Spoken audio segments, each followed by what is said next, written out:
¿Qué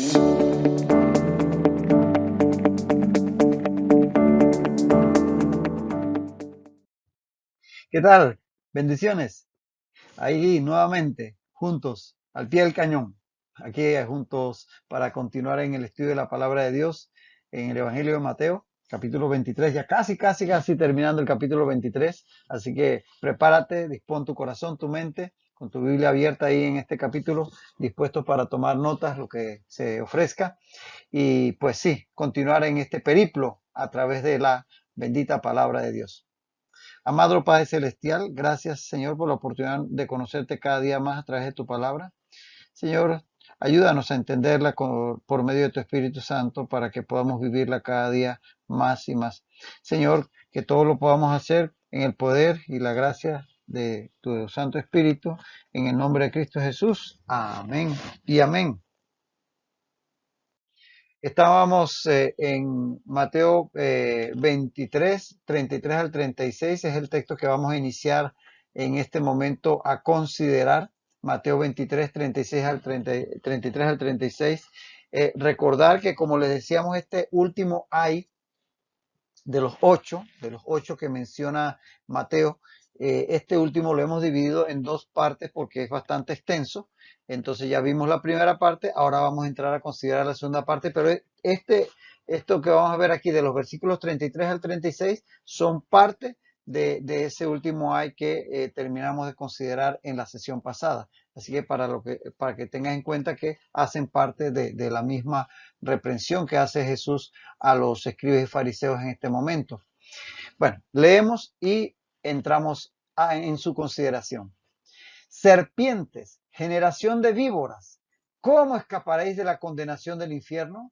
Por tanto, he aquí yo os envío profetas y sabios y escribas, y de ellos a unos mataréis y crucificaréis, y a otros azotaréis en vuestras sinagogas y perseguiréis de ciudad en ciudad, para que venga sobre vosotros toda la sangre justa que se ha derramado sobre la tierra, desde la sangre de Abel el justo hasta la sangre de Zacarías, hijo de Berequías, a quien matasteis entre el templo y el altar.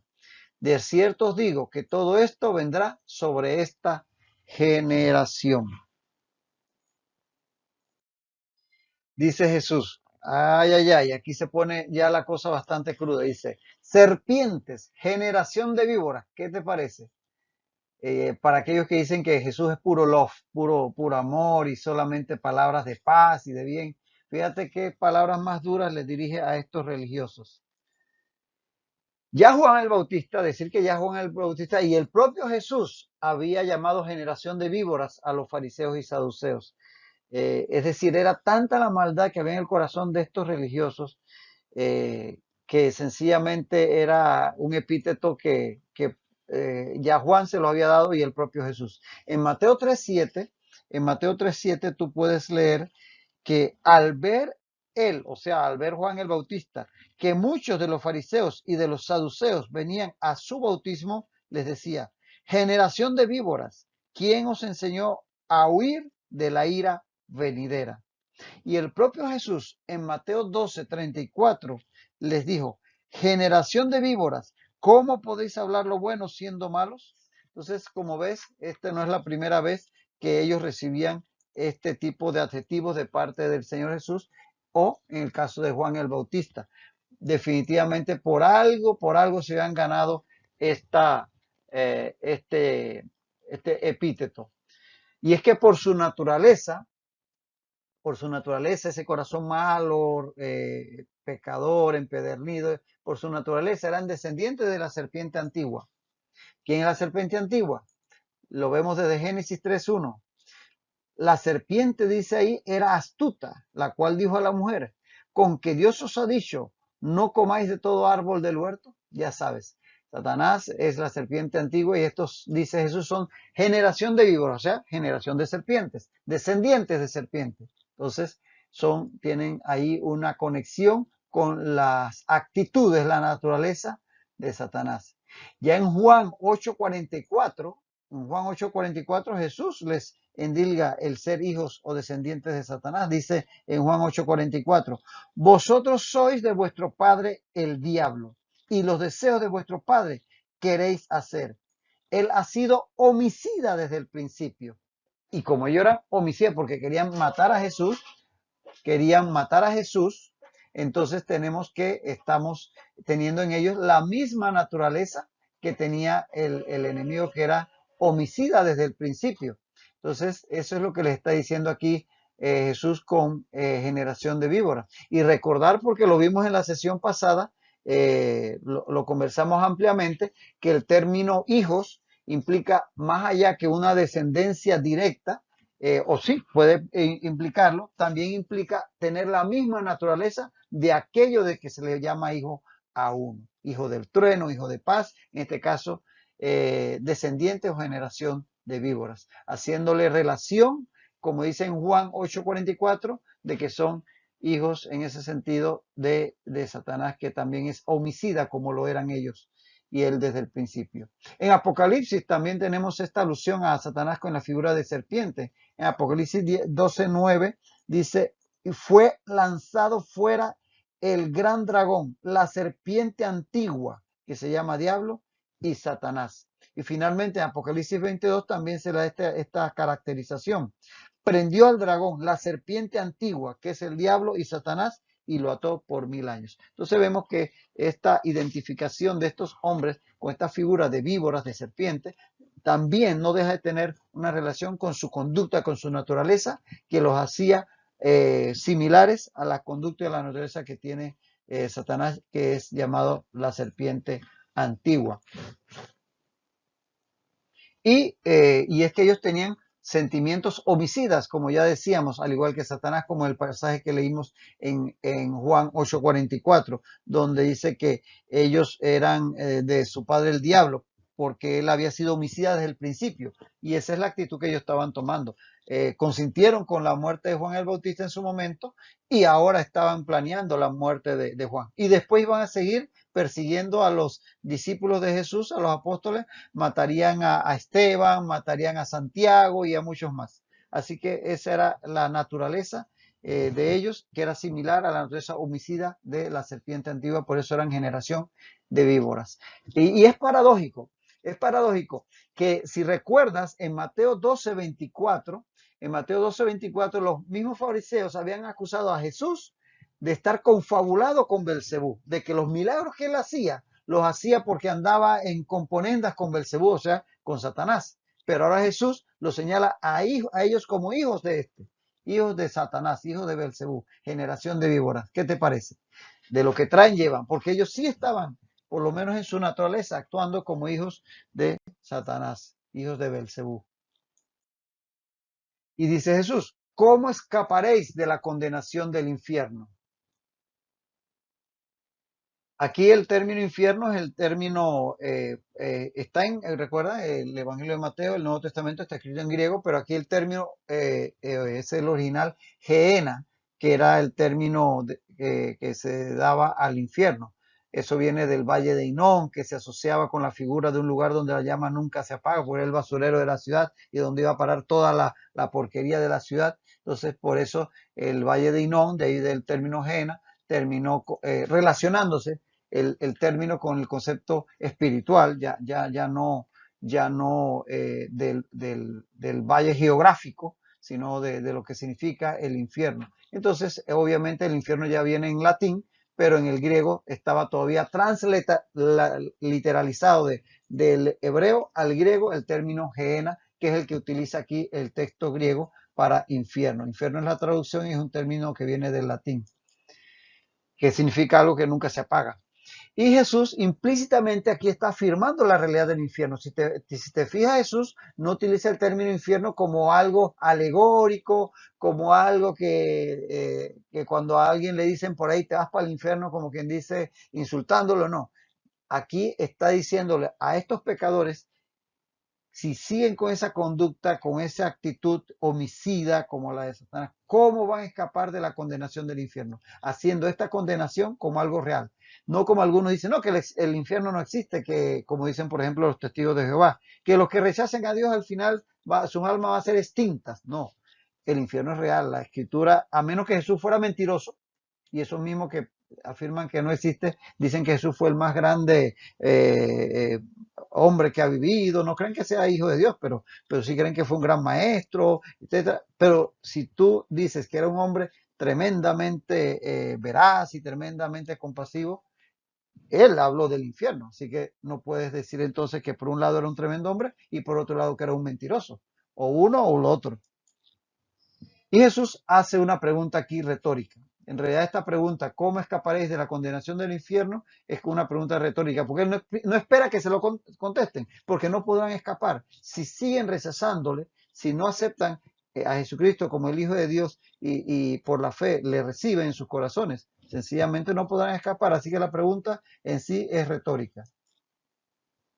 Jesús declara que ya no habrá, por tanto, escape para estos pecadores empedernidos. Así que definitivamente es su última oportunidad y no es que no se le haya dado. Él ha predicado 3 años delante de ellos, ha hecho milagros, multiplicó panes y peces, sanó personas, resucitó a Lázaro, al hijo de la viuda de Naín, a la hija de Jairo, curó cuanta enfermedad había, dio profecía, en fin, ¿qué más señales querían? Cumplió profecías que estaban en el Antiguo Testamento, que ellos las conocían perfectamente. Así que ya se le dieron todas las oportunidades. Ninguno de ellos puede decir, no, que a mí no me dijeron, yo no me enteré. Delante de ellos se había cumplido la misma palabra que ellos decían estar siguiendo. Dice Jesús, por tanto, he aquí yo os envío profetas y sabios y escribas, les dice Jesús.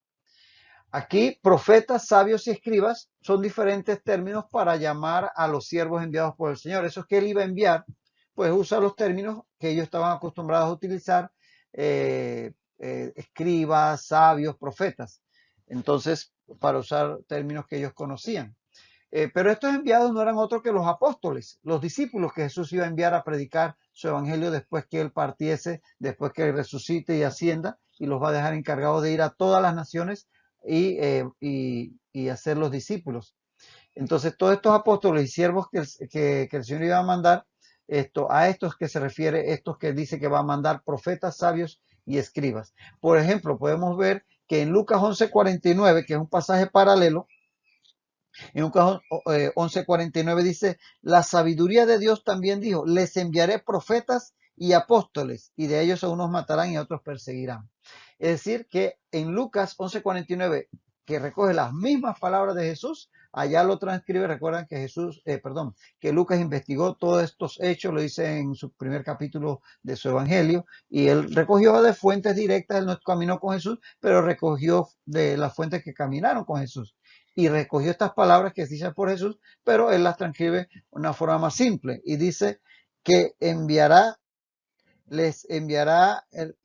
profetas y apóstoles. Es decir, que lo que aquí Mateo recoge como profetas, sabios y escribas, Lucas lo recoge como profetas y apóstoles. Es decir, que se refiere a la misma cosa.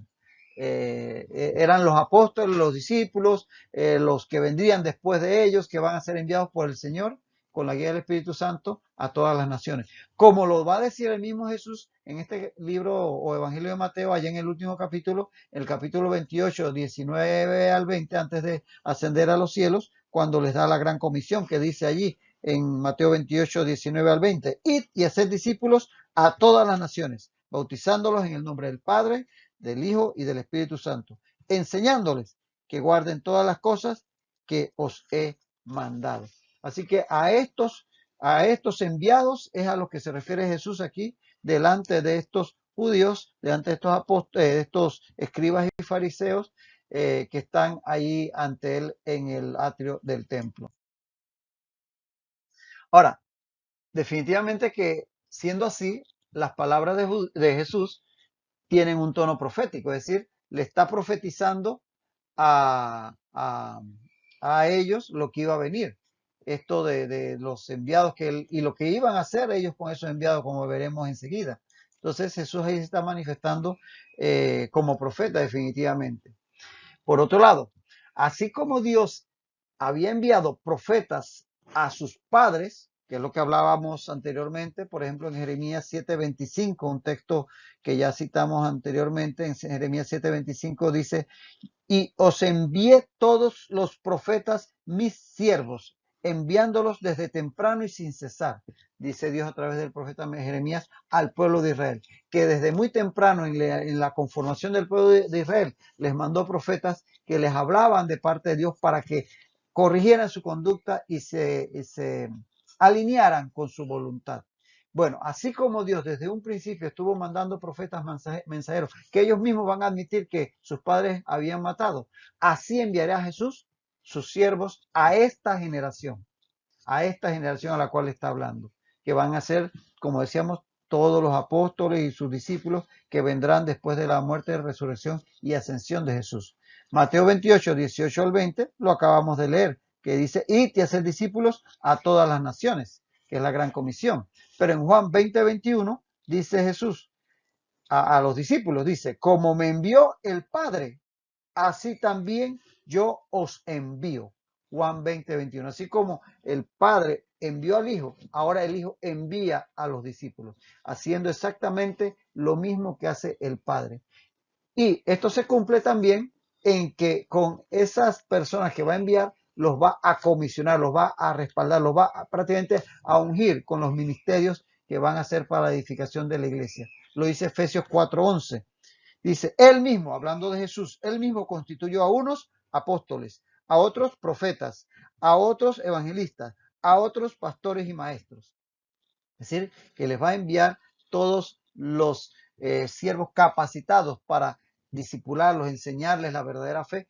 Tanto así que hasta nuestros días, siglo XXI, después de Cristo, sigue creciendo los seguidores del Señor Jesús a pesar de los tiempos. Entonces, aquí vemos cómo Jesús, así como el Padre envió en tiempos pretéritos aquellos profetas al pueblo de Israel, ahora en esta nueva dispensación, en la dispensación de la gracia, en esta época donde van a ser la iglesia y donde se va a extender entonces el evangelio ya con el mensaje traído directamente por el Señor Jesucristo, el mismo Señor Jesús va también a enviar sus emisarios. Y en este aspecto, como ves, en este aspecto Jesús evidencia su deidad, porque así como lo hacía Dios Padre en el Antiguo Testamento, o el Dios Trino, lo podemos decir así, de mandar profetas, aquí Jesús lo está haciendo. De tal manera que prácticamente es como si Jesús estuviera diciendo: yo hago lo que hace Dios porque yo soy Dios. Definitivamente que ahí está respaldando su deidad. Y fíjate que es tanto así que en Lucas, que como te decía, recoge también estas palabras de Jesús, en Lucas 11:49, estos enviados lo eran por la sabiduría de Dios, por la sabiduría de Dios. Y fíjate en Lucas 11:49. La sabiduría de Dios también dijo: les enviaré profetas y apóstoles. ¿Lo leíste? La sabiduría de Dios dijo: les enviaré profetas y apóstoles, pasaje paralelo del que estamos viendo. Entonces aquí Jesús, en el texto de Mateo, que es la personificación de la sabiduría divina, vamos a leer Proverbios 1:20 en adelante, asume esta función de enviar esos, como él puso aquí, profetas, en fin, los apóstoles. Asume el mismo rol que en el pasaje de Lucas usa la palabra la sabiduría de Dios. Pero Jesucristo, como muchos teólogos consideran, es la personificación de lo que en el libro de Proverbios se llama pues la sabiduría. Fíjate que en Proverbios, el capítulo 1, todo el pasaje del versículo 20 al 23 habla de la sabiduría como una persona. Y por eso muchos teólogos entienden que en ese texto la sabiduría es una manifestación del Cristo preencarnado, como dicen la Epifanía. Es decir, que estaba ahí la persona de Jesús en esas palabras que recoge el libro de Proverbios. Vamos a leer solamente unos versículos para que veamos. Dice Proverbios 1:20. La sabiduría clama en las calles, alza su voz en las plazas. Dice el 22, ¿hasta cuándo, oh simples, amaréis la simpleza?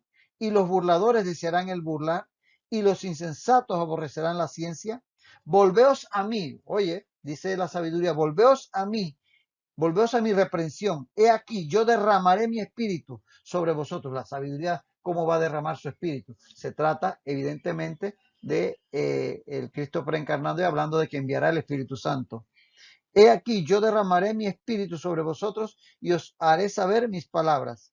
Dice el 24, llamé y no quisisteis oír. Extendí mi mano y no hubo quien atendiese, hablando de cómo iba a ser rechazado por su pueblo. Dice el 25, sino que desechasteis todo consejo mío y mi reprensión no quisisteis. Y por ahí sigue, puedes leer todo el texto hasta el versículo 33. Entonces, como ven, allí, como muchos entienden, está la sabiduría personificando a Jesucristo, o Jesucristo personificado en la sabiduría de Dios. Y es la sabiduría de Dios, como dice el texto, Lucas 11:49, la que envía a estos emisarios que en el texto de Mateo paralelo dice que es Jesús el que lo envía. Entonces, haciendo paralelo Jesús con la sabiduría de Dios. Entonces, esto todo habla de esa deidad de Cristo que hace que pueda él ser un profeta porque puede conocer el futuro y lo que va a hacer. Y dice Jesús, hablando de esos emisarios que les va a enviar, y sigue con el tono profético, como decíamos, dice Jesús, y de ellos a unos mataréis y crucificaréis, y a otros azotaréis en vuestras sinagogas y perseguiréis de ciudad en ciudad. Ya le está anticipando lo que van a hacer con sus enviados. Estos mensajeros, de hecho, siempre fueron primero a los judíos. Siempre fueron primero a los judíos. Y es que ya en Hechos 1:8, Jesús mismo le había dicho que primero fueran a los de su nación. Dice en Hechos 1:8, recibiréis poder cuando haya venido sobre vosotros el Espíritu Santo y me seréis testigos. ¿En dónde? En Jerusalén. ¿Lo ves? Primero Jerusalén. En toda Judea. Prioridad Jerusalén y Judea, tierra de judíos. Luego dice, en Samaria, ya va a los parientes, los samaritanos, y hasta lo último de la tierra, entonces los gentiles, todas las naciones. Pero Jesús les ordena primero Jerusalén, después Judea, etcétera. Siempre hubo una prioridad para el pueblo judío en cuanto a la presentación del evangelio, como había sido a ellos a los cuales había venido Jesús, pero cuando lo rechazaron, entonces entraron todos los gentiles, como dice Pablo en Romanos. Y también en Hechos 13:46 se evidencia cómo los apóstoles, sobre todo el apóstol Pablo, que es de quien más narra el libro de Hechos, iban siempre a cada ciudad, a cada población a donde llegaban. Iban primero a la sinagoga, primero a los de su nación, primero a los judíos, cumpliendo este mandato del Señor. Dice en Hechos 13:16, no, perdón, 13:46. Hechos 13:46 dice, Pablo y Bernabé, hablando con denuedo, dijeron, a vosotros, a la verdad, le dice a los judíos ahí en la sinagoga, a la verdad era necesario que se os hablase primero la palabra de Dios, mas puesto que la desecháis y no os juzgáis dignos de la vida eterna, y aquí nos volvemos a los gentiles. Solo cuando eran rechazados en las distintas sinagogas a donde llegaban, entonces iban a la población gentil, pero siempre la prioridad con los judíos. Así que a ellos llegaban primero estos mensajeros, porque dice Jesús, les enviaré. Y son precisamente enviados primero que todo a los judíos. Pero dice Jesús, y harán todo esto matándolos, crucificándolos, azotándolos, etcétera. Y es que así como sus ancestros habían rechazado a los enviados de Dios en el pasado, ya lo vimos, Jeremías 7:26, no me oyeron ni inclinaron su oído, sino que endurecieron su cerviz e hicieron peor que sus padres. Y en Mateo 23:30 ya lo vimos que decía que ellos, los escribas y fariseos, decían, si hubiéramos vivido en los días de nuestros padres, no hubiéramos sido sus cómplices en la sangre de los profetas. O sea, admitieron que los profetas habían sido muertos por sus ancestros.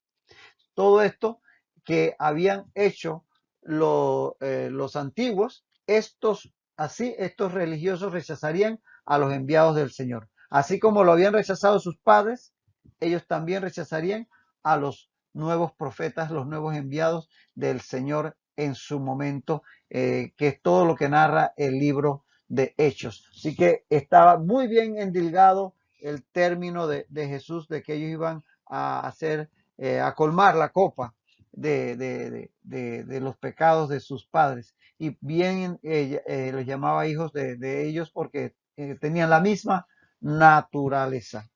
Ahí vemos la imagen de Pablo y Silas allá en la cárcel en Filipos, un ejemplo de todas las persecuciones que ellos sufrieron y que vamos a ver a continuación. Entonces, Jesús está profetizando aquí el rechazo de los judíos hacia sus enviados. Y aún así los enviará, fíjate, y aún así los va a enviar. Pero él sabía lo que iban a hacer en muchos casos los de su nación. Y aquí tienes, por ejemplo, varios casos. Matarlo, porque él dice, a unos mataréis y crucificaréis, a otros azotaréis en vuestras sinagogas y perseguiréis en la ciudad de ciudad en ciudad. Por ejemplo, en el caso de matar, tenemos, por ejemplo, Hechos 7:59 al 60, que es el mismo caso de Esteban. Dice, y apedreaban a Esteban, y puesto de rodillas, clamó a gran voz, Señor, no les tomes en cuenta este pecado. Y habiendo dicho esto, durmió, o sea, murió. Y en Hechos 12:1 al 2, dice el caso de Santiago, que el rey Herodes echó mano a algunos de la iglesia para maltratarles y mató a espada a Jacobo, hermano de Juan. Ese es Jacobo o Santiago el apóstol.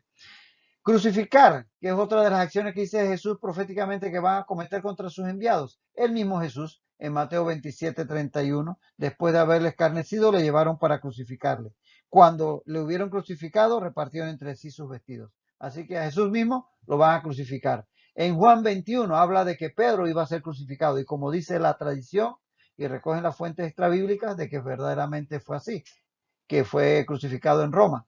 En Juan 21, 18 al 19, le dice Jesús que cuando ya seas viejo, extenderás tus manos y te ceñirá otro y te llevarán a donde no quieras.